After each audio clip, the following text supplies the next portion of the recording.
Donc, bac, mathématiques métropole 2026, jour 1, exercice 1, partie B, petit 3, petit a. Donc, on est dans un exercice de probabilité avec des variables aléatoires. Et il a été défini une variable aléatoire z qui désigne le prix payé par une famille lorsqu'elle fait la traversée de la Méditerranée et donc dans un bateau et elle prend deux services, des extras et des suppléments et en plus il y a une réduction de 60% et donc on a déterminé dans la question 2A l'espérance EZ qui est égale à 120, le prix payé en moyenne est égal à 120 et V de Z, la variance de la variable Z qui donne le prix après réduction qui est de 1728. Et donc dans la question 3, on nous dit qu'on va choisir au hasard n familles qui font cette traversée et qui bénéficient de la remise de 40%, dont on parlait, qui définit le prix auquel correspond la variable z. Et donc pour chacune de ces familles, on définit une variable aléatoire qu'on va noter Z1 pour la première famille, Z2 pour la deuxième famille et Zn pour la énième famille. Et donc bien sûr il y a Z3, Z4, Z5, etc. Et donc ça correspond au prix payé au total après réduction de chacune de ces familles. Z1 pour la première, Z2 pour la deuxième, Zn pour la énième famille que l'on a choisi au hasard parmi toutes les familles qui bénéficiaient d'une réduction lors de cette traversée.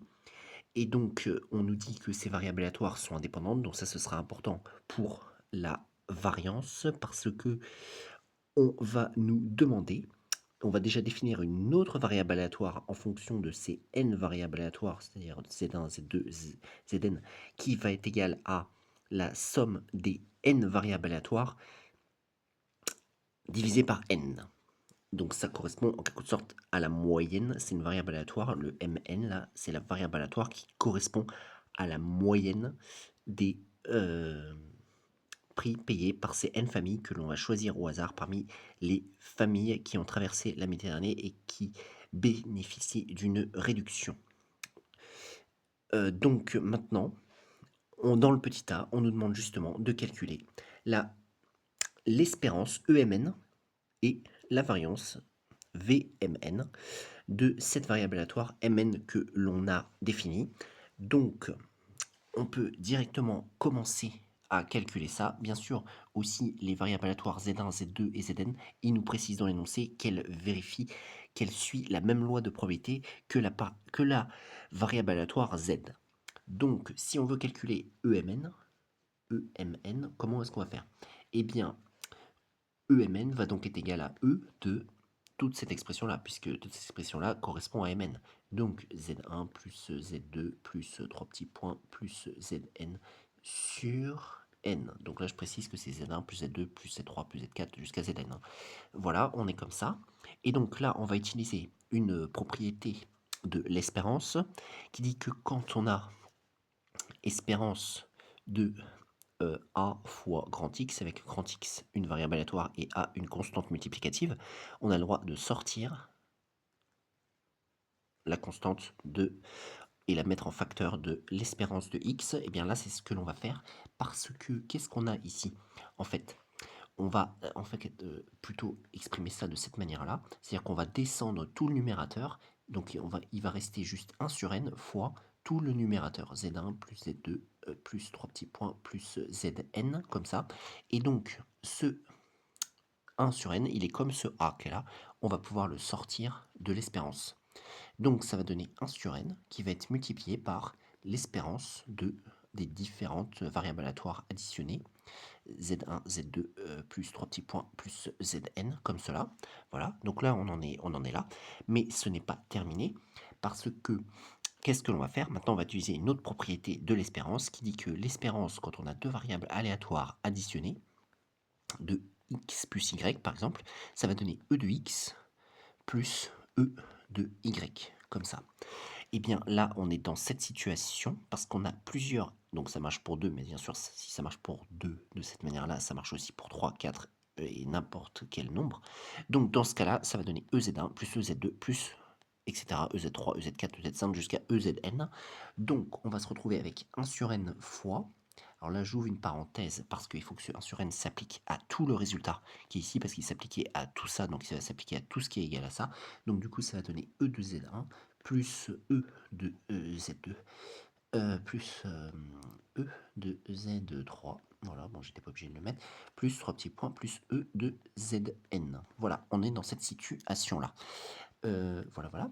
Maintenant, comment est-ce qu'on fait? Eh bien, sachant que chacune de ces variables aléatoires suit la même loi de probabilité que la variable aléatoire z, eh bien, je vais pouvoir, ça veut dire qu'ils ont la même espérance que la variable aléatoire z, donc ici, ce sera la même chose que E de z, là ici E de z, là ici E de z, là ici E de z.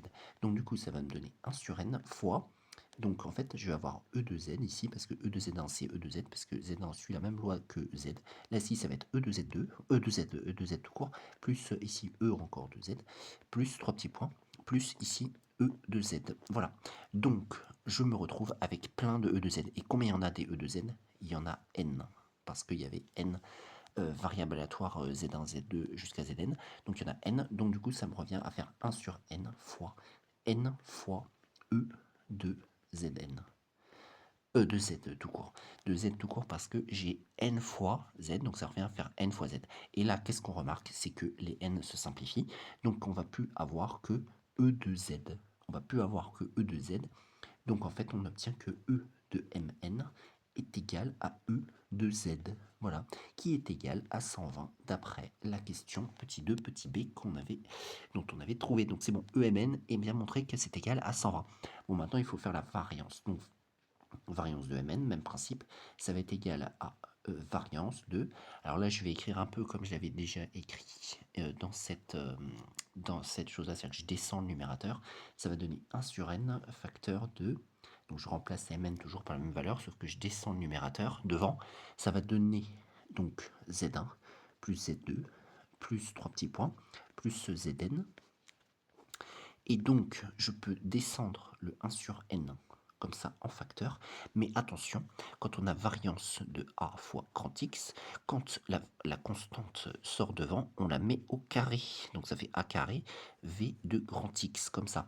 Donc dans notre situation, ça va donner 1 sur n, entre parenthèses au carré, facteur de v de tout ce qui restait en facteur, qui était en facteur de n, c'est-à-dire z1 plus z2 plus 3 petits points plus zn1. Donc jusque-là, on en est là.